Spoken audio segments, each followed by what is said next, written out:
નમસ્કાર મિત્રો, જીપી સિરીઝમાં આપનું સ્વાગત છે।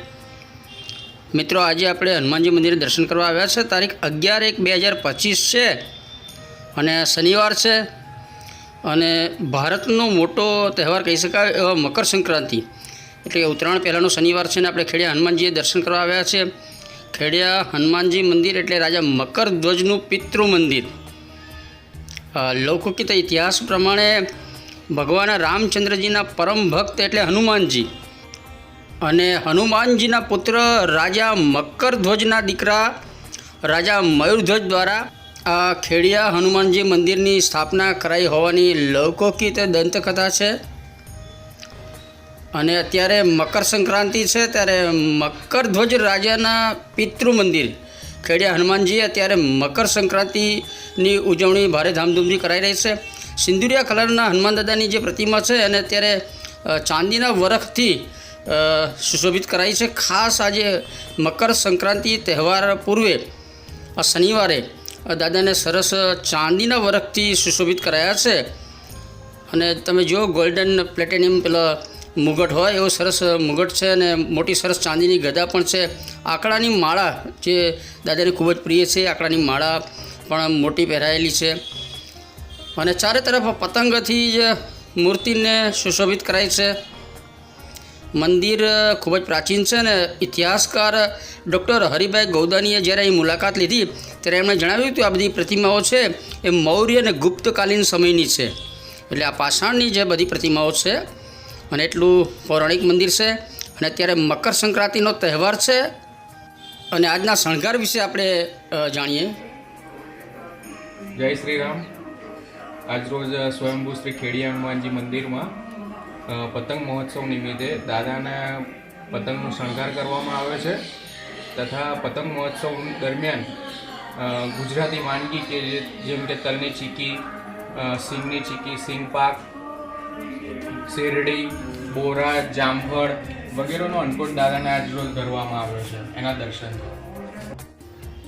તો મિત્રો, આ યુવા પૂજારી છે અને એમના દ્વારા આપણને પ્રાપ્ત માહિતી થઈ છે તે પ્રમાણે જે ઉત્તરાયણની પરંપરાગત ખાણીપીણી હોય આપણે ગુજરાતી વાનગી એ ચીકીને ફળફળાદી અને જામફળ, શેરડી, તલ પાપડી, સિંગ પાપડી અને દાદાના પ્રિય કેળા છે। અને અહીંયા જો રામજી કી સેના હનુમાનજીની પ્રતિમાની આજુબાજુ જે નાની વાનર સેના બનાવાઈ છે દરેક મંદિરમાં હોય છે એ દરેક વાનર સેનાના હાથમાં પણ પતંગ રખાય છે। દરેક મોટા હનુમાનજી મંદિર હોય નામાંકિત ત્યાં મુખ્ય પ્રતિમા હોય એની આજુબાજુ આવી વાનર સેના શિલ્પ સ્થાપત્યથી કંડારાયેલી જ હોય છે અને આ ખેડિયા હનુમાનજી મંદિરે પણ મુખ્ય પ્રતિમા દાદાની છે, એની આજુબાજુ રામજીની સેના છે અને અત્યારે મકર સંક્રાંતિ તહેવાર નિમિત્તે દરેક પ્રતિમાના હાથમાં પતંગ રખાય છે। મોટી સંખ્યામાં શ્રદ્ધાળુઓ શનિવારે દર્શન માટે આવતા હોય છે અને આપણે અવારનવાર પણ વિડીયો શેર કરતા હોઈએ છીએ। હનુમાનજી મંદિર હોય ત્યાં રામજી મંદિર અવશ્ય હોય અને પ્રાચીન ઢબે જે રામજી મંદિરો છાપરાવાળા મકાનમાં ઊંચા ઓટલા પર હોય એવું જ અત્યારે રામજી મંદિર છે અને અત્યારે મકર સંક્રાંતિ પૂર્વે ઉત્તરાયણ પૂર્વેનો આ શનિવાર છે। મોટી સંખ્યામાં શ્રદ્ધાળુઓ દર્શને આવે છે અને યુવાનો અને બાળકો ખાસ સિંદૂરનો તિલક કરે છે। ખેડિયા હનુમાનજી મંદિરે શનિવારે તો બહુ મોટી સંખ્યામાં બધા શ્રદ્ધાળુઓ આવતા હોય છે, સવારથી દર્શન માટે શ્રદ્ધાળુઓ આવતા હોય છે ને અત્યારે સાંજ છે, સંધ્યા ટાઈમે પણ આરતીના સમયે મોટી સંખ્યામાં નગરજનો અને આજુબાજુના ગામથી ને દૂર દૂરથી બધા દર્શન માટે આવતા હોય છે। ખૂબ જ પ્રાચીન આ હનુમાનજી મંદિર છે। આપણે અગાઉ જણાવ્યું તે પ્રમાણે ભગવાન રામચંદ્રજીના પરમ ભક્ત હનુમાનજીના પુત્ર રાજા મકરધ્વજના દીકરા રાજા મયુરધ્વજે આ શહેર વસાવેલું છે અને એમના દ્વારા જ આ મૂર્તિ પ્રતિષ્ઠા અહીં કરાઈ છે। તુલસી ક્યારો છે અને સંધ્યા દીપ પણ ત્યાં પ્રજ્વલિત કરાયો છે, જોડે શિવાલય છે। હનુમાનજીના ઈષ્ટદેવતા ભગવાન રામ છે પણ રામના ઈષ્ટદેવતા ભગવાન શંકર છે, એટલે જ્યાં રામજી મંદિર હોય તો ત્યાં શિવાલય પણ હોય। મંદિર પ્રાંગણમાં આ તુલસી ક્યારો છે ને સંધ્યા દીપ પણ અહીંયા પ્રજ્વલિત કરાયો છે। આશીષભાઈ છે ને એ દર્શન કરવા માટે આવ્યા છે અને ખૂબ જ સંધ્યાનો સરસ નજારો છે. મકરધ્વજ રાજાના પિતૃ મંદિરે મકર સંક્રાંતિની ઉજવણી થઈ રહી છે. મોટી સંખ્યામાં બહેનો અને મહિલાઓ દર્શન માટે આવે છે. યુવાનો પણ આજુબાજુના ગામથી આવે છે. અને એ બહાર ગેટ આગળ જે આંકડાની માળા વેચાણ માટે એક ભાઈ બેસે છે અને બહાર એક ભાઈ બીજો પણ યુવાન બેસે છે. અને લગભગ લોકો અહીંયાથી આંકડાની માળા લઈ અને હનુમાન દાદાને અર્પણ કરે છે. મનોજભાઈ છે, એના પૂજારી છે.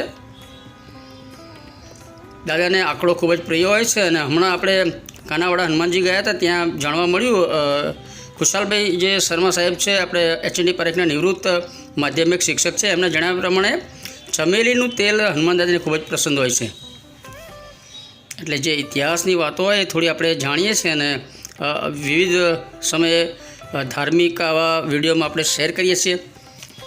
ખેડા શહેર ચારે બાજુ નદી અને વહેરાથી ઘેરાયેલું એક ઊંચા ટેકરે આવેલું શહેર છે. આજુબાજુ વાત્રક નદી અને શેરડી નદી વહે છે. અને શહેરથી દૂર આ એક ઊંચા ટેકરા પર હનુમાનજીનું મંદિર પ્રાચીન સમયથી છે. અને લૌકિક દંતકથા પ્રમાણે અહીંયા સ્વયંભૂ હનુમાન દાદાની પ્રતિમા છે. અને એ મકરધ્વજ રાજાના સમયે જ કદાચ ઉત્થાન થયું હશે. અહીંયા પ્રાચીન જૂનું નગર હતું અને એના અનેક અવશેષો અહીંયા થોડા જોવા મળે છે. એ પૈકી બળિયાદેવનું જે મંદિર છે, ત્યાં એક સૂર્યનારાયણની પ્રતિમા છે, બળિયાદેવની પ્રતિમા છે. એ પણ મૌર્ય અને ગુપ્તકાલીન સમયની છે એવું પણ જાણવા મળેલું છે આપણને. અને આ મંદિરની મહત્ત્વતા એટલા માટે વધારે છે કે હનુમાનજીના વંશજો દ્વારા જ આ મંદિરની પ્રતિષ્ઠા કરાઈ છે. મોટી સંખ્યામાં મહિલાઓ બહેનો પણ દર્શનાર્થે આવે છે. અને સાંજ પડી છે, આ ઢાળ ચડી અને અનેક લોકો હનુમાન દાદાના મંદિરે દર્શન માટે આવે છે. મકર સંક્રાંતિ છે ને, ઉત્તરાયણ પૂર્વે મકરધ્વજ રાજાના પિતૃ મંદિરે મકર સંક્રાંતિનો ઉત્સવ ઉજવાઈ રહ્યો છે. અને દંતકથા અનુસાર ઇન્દ્રજીના પુત્ર રાજા લવ અને રાજા કુશ દ્વારા તે સમયનો આર્ય પ્રદેશ આ જે છે, આર્યવ્રત પ્રદેશ, એનો આ ખેડા વિસ્તાર જે આપણે અત્યારે ખેડા કહીએ છીએ, એ વિસ્તારના સુશાસન માટે હનુમાનજીના પુત્ર રાજા મકરધ્વજના દીકરા રાજા મયુરધ્વજને આ પ્રદેશ સોંપવામાં આવ્યો હતો એવું પ્રાચીન લૌકિક વાતોથી જાણવા મળેલ છે. બહાર હમણાં જ એક ગેટ સરસ બનાવાયો છે અને અત્યારે હવે તમે જોઈ રહ્યા છો બધા દર્શન માટે દૂર દૂરથી બધા આવી રહ્યા છે. દરેક વ્યક્તિ પોતાના કામ ધંધાર્થે ગયા હોય તો છેલ્લે અહીંયા ઘરે જતાં પહેલાં હનુમાન દાદાના દર્શન કરવા અવશ્ય આવતા હોય છે.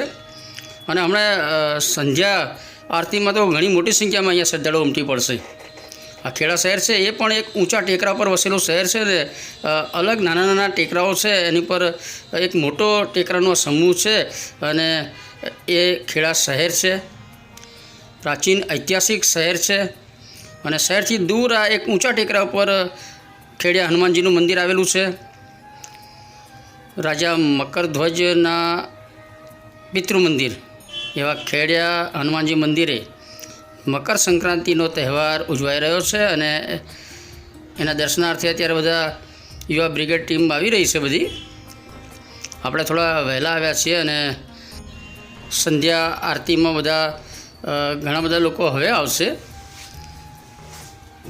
પાછળ અરણ્ય જેવું બધું વાતાવરણ છે. આ ટેકરો છે, આજુબાજુ નદીના વહેણ વહેતા હોય અને જંગલ જેવો વિસ્તાર હતો પ્રાચીન સમયે જ. ખૂબ જ ઐતિહાસિક ખેડા શહેર છે. અને એટલે જ આપણે આ થોડી લૌકિક જે દંતકથા છે એના વિવરણ સાથે આપણે આ ખેડિયા હનુમાનજી મંદિરે જે ઉત્તરાયણ પૂર્વે મકર સંક્રાંતિનો તહેવાર ઉજવાઈ રહ્યો છે એનું આ શૂટ કર્યું છે. ખેડિયા હનુમાન દાદાના તો આપણે ઘણા બધા વાર તહેવારે વિડીયો શેર કરતા જ રહીએ છીએ, કારણ કે આ વિસ્તારનું ખૂબ જ મોટું આ આસ્થા કેન્દ્ર છે. અને હનુમાનજી મંદિરનો આ પ્રવેશ દ્વાર છે, પ્રવેશ ગેટ, એ પણ લગભગ 300 વર્ષ જૂનું આ મકાન છે, પરંતુ એને હમણાં રિનોવેશન કરાવ્યું છે. ઉપર ઉતારા આપી શકાય. જ્યારે દૂરથી લોકો શ્રદ્ધાળુ આવતા હોય તો પહેલાંના જમાનામાં અહીંયા રોકાણ પણ કરતા હતા, સંઘ પણ આવતા હતા અને એમના ઉતારા માટે પણ એ વ્યવસ્થા એ ગેટ ઉપર કરવામાં આવી હતી. અત્યારે તો વાહન વ્યવહાર વધી ગયા છે એટલે લોકો આવી અને દર્શન કરીને જતા રહે છે. મિત્રો, ઇતિહાસની વાતો ક્યારેક કોઈ ગૂગલમાં સર્ચ મારવાથી ન મળે અથવા કોઈ પુસ્તકોમાં પણ જોવા જાણવા ન મળે, પરંતુ લોકગીત દંતકથા પેઢી દર પેઢી જે સાંભળવા મળી હોય એ દ્વારા ઇતિહાસ આપણને જાણવા મળે છે. અને આ સાથે આપણે રાજા મકરધ્વજના પિતૃ મંદિરે મકર સંક્રાંતિ ઉત્સવ એટલે કે ખેડા હનુમાનજીએ ઉત્સવ ઉજવાયો એની એક ઝલક આપણે વ્લોગ દ્વારા શેર કરીએ છીએ. આ સાથે આપણે આજે અયોધ્યા રામ મંદિર પ્રતિષ્ઠાની પ્રથમ વર્ષગાંઠ નિમિત્તે ખેડા ભદ્રકાળી મંદિરે દીપોત્સવી ઉજવાઈ એનો વિડીયો શેર કર્યો છે, એ પણ જરૂર જોજો. અને જીપી સિરીઝ ચેનલના વિડીયો જોતા રહો. GP series channel first time જોઈ રહ્યા છો તો જીપી સિરીઝ ચેનલ સબસ્ક્રાઈબ કરો. જય શ્રી રામ, જય હનુમાન.